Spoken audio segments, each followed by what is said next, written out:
할렐루야, 우리 성도님들 사랑합니다. 우리 옆에 있는 가족들 바라보면서 사랑의 고백을 합니다. 성경을 한 단어로 말하면 사랑입니다. 그래서 우리가 자주 사랑을 고백하고 사랑합니다 하고 고백 들으면 힘이 나지 않습니까?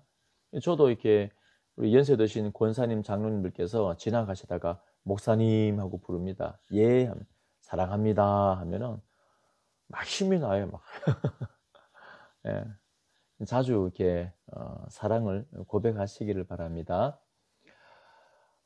새해 우리 1월 3일 날 첫 예배인데 신년 예배는 가정 예배로 우리 하나님 앞에 올려드립니다. 최선을 다해서 가정 예배 드리고 가정을 예배의 초소, 기도의 초소로 세우는 한 해가 되기를 축원드립니다. 새해에는 연약함을 굴려 버리십시오. 이 제목으로 말씀을 선포합니다. 이 제목 그대로 이 길갈의 은혜가 우리 성도님의 삶 가운데, 가정 가운데, 우리 고령제일교회 가운데 있기를 축원드립니다. 길갈의 은혜가 반드시 있기를 축원드립니다. 예. 오늘 본문 말씀을 보면 드디어 여호수아의 군대가 요단강을 도하합니다. 건너갑니다.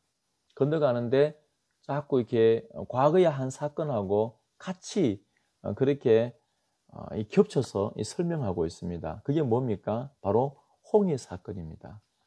근데 홍해를 건널 때 가장 강조하는 것 중에 하나가 뭐냐면 마른 땅으로 건넜다. 그런 의미가 있습니다.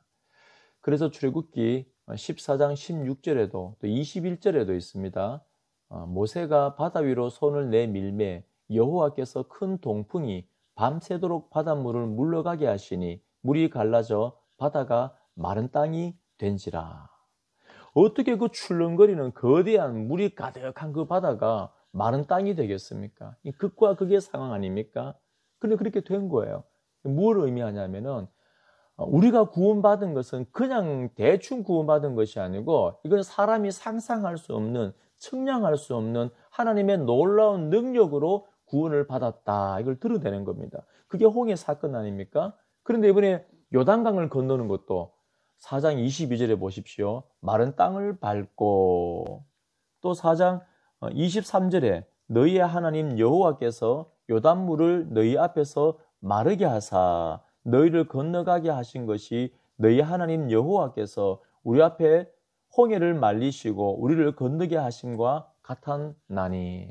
그러니까 요단강을 건너는 이 사건도 홍해처럼 그 물을 마르게 하여서 그 홍해를 걷는 그 큰 구원의 구원과 동일한 그 감격을, 능력을 우리가 경험하였습니다. 그거를 이제 말하는 겁니다. 여러분 얼마나 이렇게 감격하고 이 백성들이 기쁘겠습니까? 그것이 바로 구원의 은혜인 줄로 믿습니다. 그렇게 구원의 감격 가운데 기뻐하고 있는 그 백성들을 향하여서 오늘 하나님께서는 두 가지를 말씀하고 있습니다. 첫 번째는 뭐냐면 명령입니다. 5장 2절에 그때 여호와께서 여호수아에게 이르시되 너는 부싯돌로 칼을 만들어 이스라엘 자손들에게 다시 할례를 행하라 하시매. 할례가 뭡니까? 할례라는 것은 이게 남자 성기의 표피를 자르는 겁니다. 지금 오늘 여호수아 세대는 출애굽 세대 그 다음에 태어난 세대입니다. 그래서 광야 세대이기 때문에 할례를 행하지 못하였습니다. 그래서 할례를 행하라 하는데 이 할례는 영적으로 두 가지 의미가 있습니다. 먼저는 뭐냐면은 선택받은 백성이 이 이방인들과 구별하기 위해서 할례를 행하였습니다. 그 당시에 세상 속에 성도가 살지만은 세상과 섞여 살지 않고 세상 속에 구별된 그리스도인으로 살게 하는 거, 그게 바로 성도로 살게 하는 게 할례입니다. 그 구분이 뭐냐면 바로 내가 거룩하니 너희도 거룩하라 하신 바로 그 거룩입니다. 거룩. 구분이 거룩입니다. 세상에 섞여 살지만 세상에 동화되지 않고 구분되어지는 게 이 거룩입니다. 두 번째 할례의 의미가 뭐냐면은 할례는 표피를 자르는 거잖아요. 자르는 겁니다. 자신들의 죄와 연약함, 끊임없이 나를 미련을 남게 만들어서 막 끌고 가는데 그거를 잘라버리는 거. 그게 뭡니까? 그게 할례입니다. 이스라엘 백성들은 430년 동안 이렇게 애굽의 종으로 있었습니다. 그러니까 혈통을 보면은 히브리 사람이지만, DNA를 검사하면 히브리 사람이지만, 그렇지만은 그 정신은, 그 생각은, 이 소프트웨어는 여전히 애굽의 종입니다. 세상의 가치관을 갖고 있습니다. 뭘 통해 알 수 있습니까? 이 광야 여정을 쭉 읽어보시면 틈만 나면 어떻게 합니까? 모세를 반역하고 불만 불평을 터뜨리면서 우리가 속았다. 하나님의 그 큰 구원을 잊어버리고 다시 애굽으로 돌아가자. 여기서 죽느니 애굽에서 노예로 사는 게 낫다. 여기 오니까는 고기도 없고 무도 없고 파도 없고 다시 돌아가자. 그러니까 하나님의 그 큰 구원을 경험하였지만 끊임없이 생각은 뭡니까? 또 미련이 남고 또 죄에 대한 미련이 남고 노예의식, 죄의 종으로 사는 게 낫고 자꾸 유혹이 되는 겁니다. 그래서 다시는 그러지 말라고 그 생각들, 그 미련들을 잘라내라. 그게 바로 할례인 것입니다. 이 두 가지 의미가. 오늘 본문에서 이 놀라운 요단강을 건너고 그 큰 은혜를 경험하였을 때 오늘 하나님께서 할례를 행하라. 뭐라고? 다시 할례를 행하라 말씀하십니다. 결단하라고 명령을 하는 것입니다. 다시 애굽으로 돌아가지 않겠다고, 죄의 종으로 살지 않겠다고 네 몸에 새기라는 것입니다. 이 선택받는 백성이 어떤 삶을 살아가야 하는가 지금 가르쳐주고 있는 겁니다. 하나님께서도 동일하게 우리 고령제일교회 성도님들에게도 지금 이 시간에 명령하는 줄로 믿습니다. 홍해와 요단강을 건넌 놀라운 그 구원의 사건은 바로 예수 그리스도께서 단번에 십자가에서 모든 우리의 죄의 올무들을 다 부시고 우리가 받아야 될 그 수치를 그분이 다 받으심을 통하여 단번에 하나님의 자녀로 만들어 놓으신 놀라운 그 큰 구원을 말하는 겁니다. 그 구원의 예표입니다. 그런 우리 성도님들 향하여서 오늘 하나님께서 뭐라 말합니까? 다시 할례를 행하라. 그 여호수아의 군대가 큰 구원을 경험하였지만은 애굽에 오랫동안 있으면서 이 세상에 영향을 주어야 되는데 도리어 세상의 영향을 받고 세상의 미련을 갖고 죄의 미련을 갖고 끊지 못하고 그것이 견고한 진이 되어 있어서 하나님께 향하려고 하면은 또 끄집어내고 하나님께 향하려고 하면은 또 모세를 향하여 불만과 불평을 터뜨리고 애굽으로 돌아가자. 죄의 노예로 있을 때가 좋았다. 끊임없이 우리를 구원받은 우리를 끊임없이 당기는 겁니다. 그래서 하나님께서 다시 할례를 행하라, 잘라내라는 겁니다. 시간이 지나면 지날수록 우리 교회들은 세상의 빛과 소금의 역할을 해야 되는데 자꾸 이 세속화가 되어져 갑니다. 선한 영향력을 드러내고 있지 못하고 있는 것 같습니다. 정말 우리 성도님들이 안 믿는 사람들보다 성품이 더 고상하고 인격이 더 탁월한 것 같습니까? 더 신실한 것 같고 더 성숙한 것 같습니까? 이 세상 사람들보다 감사가 더 넘치는 것 같습니까? 불평과 불만이 더 많지 않습니까?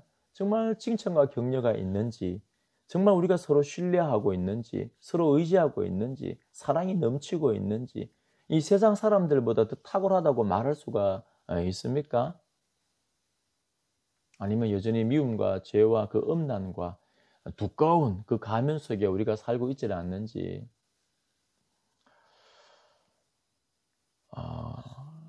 자꾸 세속화가 되어가고 있는 이 세대를 향하여서 하나님께서 오늘 말씀을 하시는 겁니다. 다시 할례를 행하라. 우리 모든 성도님들 우리 삶을 돌아보면서 우리 마음에 할례를 행하고 하나님 앞에 결단하는 은혜가 있기를 축원드립니다.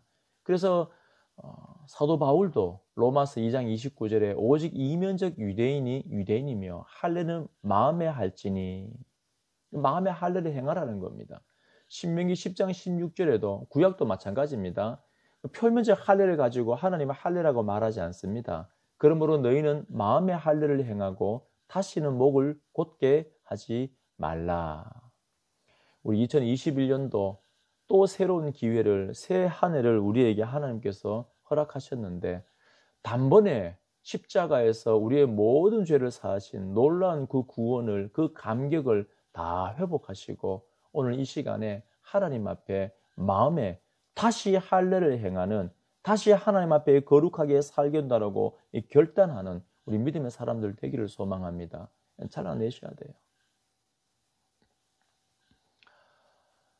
여러분, 그리고 기억해내셔야 됩니다. 그 첫사랑을, 하나님의 그 은혜를 경험하였던 것들을 기억해내야 됩니다. 성경은 끊임없이 잊지 말라고 합니다. 기억하라고 말씀합니다. 날 구원하신 그 은혜가 너무 커서 밤새 그 은혜 때문에 울고 기도하고 밤새 찬양하고, 그리고 이 두 주먹을 불끈 쥐고 내 생명 주님을 위해서 바치겠습니다. 그 고백하였던 것.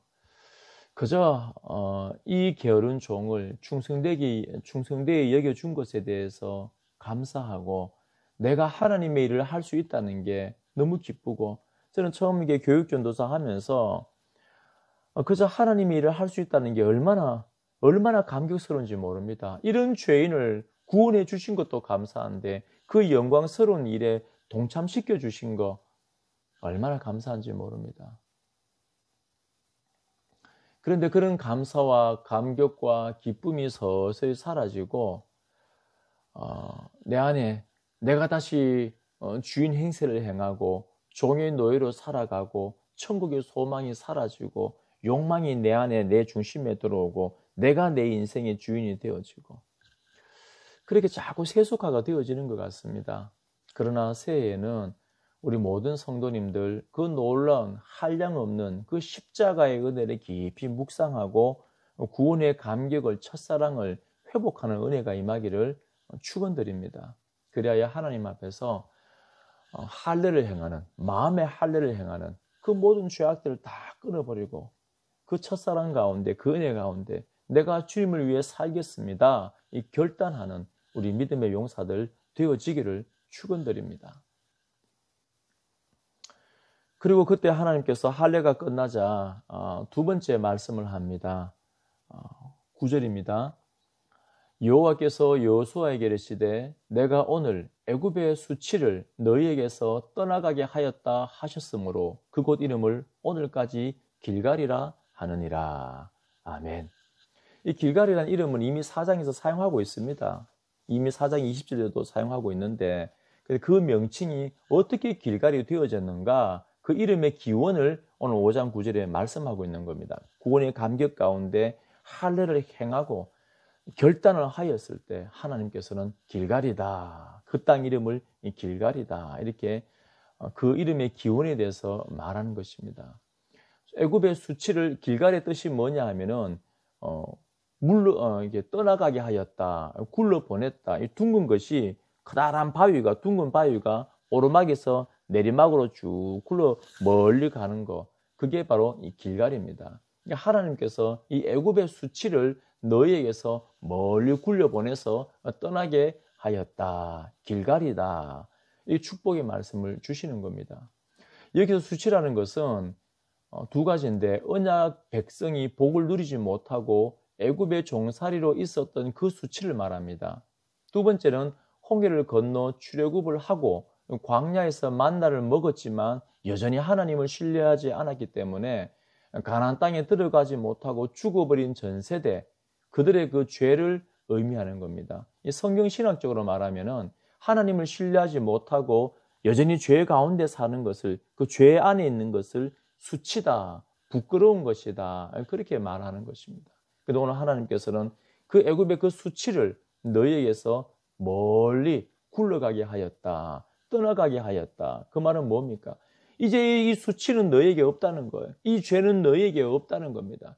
너희는 완전히 새로운 존재가 되었다. 얼마나 감격스러운 말씀입니까?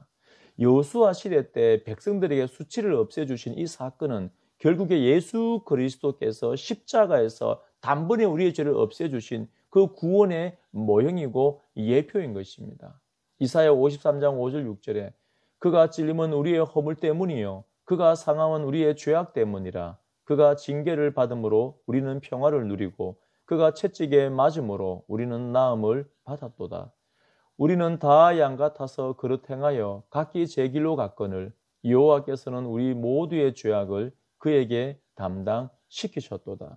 예수님께서 우리의 허물과 죄악으로 인해서 채찍에 맞고 우리의 죄악과 수치를 그분이 다 지고 십자가의 길을 걸어 갔던 것입니다.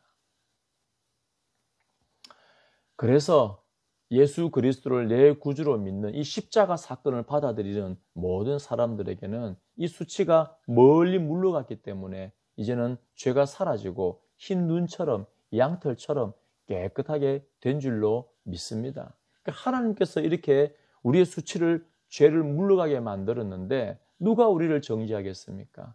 그래서 로마서 8장 1절 2절에 그러므로 이제 그리스도 예수 안에 있는 자에게는 결코 정죄함이 없나니 이는 그리스도 예수 안에 있는 생명의 성령의 법이 죄와 사망의 법에서 너를 해방하였음이라. 로마서 8장 33절에도 누가 능히 하나님께서 택하신 자들을 고발하리요 의롭다 하신 이는 하나님이시니. 아멘.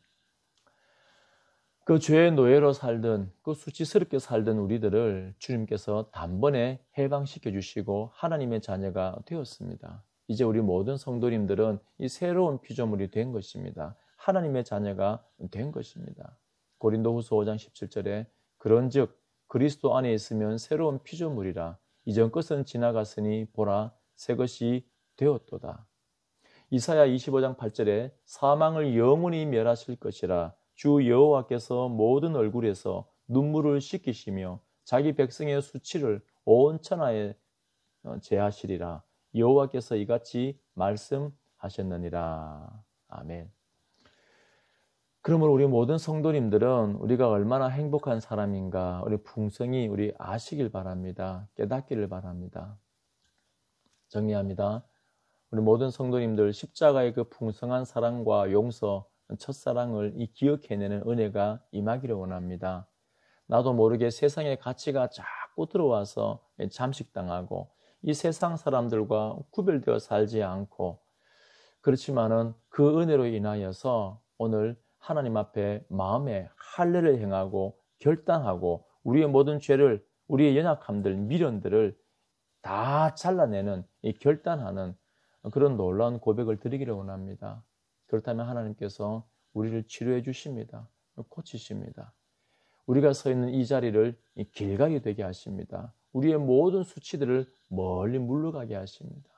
과거의 모든 수치들, 우리의 약함들, 우리의 부정적인 생각들, 우리의 우울한 마음들, 미래에 대한 모든 불안감들 우리 하나님께서 다 굴려보내는 역사가 있기를 축원드립니다. 전염병에 대한 염려도 있고 또 이 경제에 대한 걱정도 있고 정치에 대한 우리 정치가 참 암울하지 않습니까? 하지만 이 모든 것들도 우리 하나님께서 멀리 굴려 보내시는 줄로 믿습니다. 주님 안에서 얼마나 풍성한 삶이 약속되어 있는지 깨닫고 새해에는 얼마든지 하나님의 능력으로 거룩한 삶을 살아가는 우리 하나님의 사람들 되어지기를 소망합니다. 기도하겠습니다. 하나님, 우리 모든 성도님들 새해 첫 예배, 가정 예배로 드립니다. 이 시간에 임재하시고 성령 하나님 마음의 문을 활짝 열어서 첫사랑을 기억해내게 하시고 그 구원의 감격과 기쁨을 우리 심령 가운데 회복시켜 주시옵소서. 그리하여 하나님 앞에 마음의 할례를 행하기를 원합니다. 결단하기를 원합니다.